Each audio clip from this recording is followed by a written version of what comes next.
En fait, dans le cadre de Nature Climat, on a plusieurs volets. Un volet connaissance à travers l'opération hors champ, un volet diffusion de l'information au travers donc, de l'observatoire du territoire qu'on met en place, et puis un volet sensibilisation pour les habitants et pour le grand public.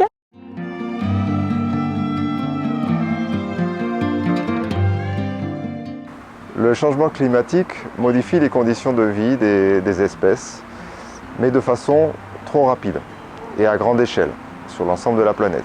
Dans le parc national, les forêts par exemple, notamment de basse altitude, vont sûrement voir une modification de leur composition avec potentiellement la disparition du hêtre. Les rivières devraient voir baisser leur niveau d'eau de près de 30% d'ici 2050. Les milieux froids de très haute altitude risquent de disparaître. On pense notamment aux glaciers qui ont déjà perdu près de la moitié de leur surface sur les 20 dernières années de ce siècle. Mais il y a d'autres milieux assez méconnus qui risquent aussi de disparaître, comme les grottes glacées, les combes à neige. Donc, le projet hors champ est un programme porté par le laboratoire d'écologie alpine de Grenoble. Le projet consiste à identifier des placettes permanentes de suivi sur des versants, sur des bassins versants montagnards.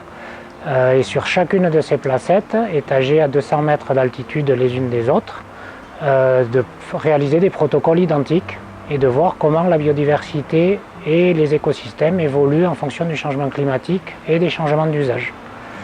Donc ce programme nous a permis de réaliser sur Cauterets l'an dernier un premier diagnostic de la biodiversité, de la présence d'espèces flore, de l'état des forêts, de l'état du sol. Donc suite à ce premier diagnostic qui a été fait sur Cauterets dans le cadre du programme hors champ, on a souhaité diffuser ces données et les valoriser pour donner les résultats au grand public de ces travaux-là.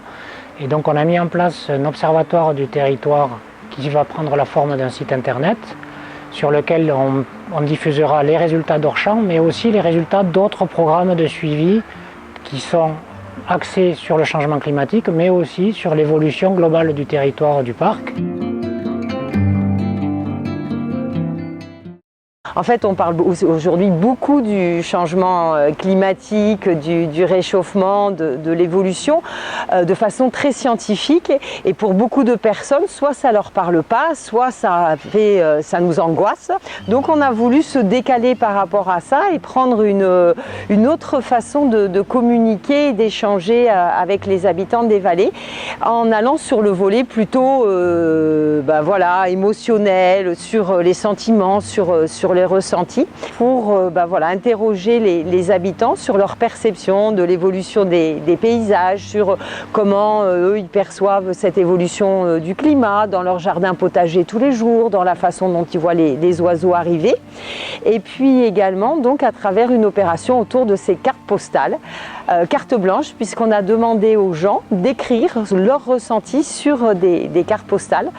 Donc sur ces cartes postales, en fait, on a des paysages anciens et des paysages d'aujourd'hui qui peuvent inspirer sur l'évolution des paysages et plus globalement du changement climatique.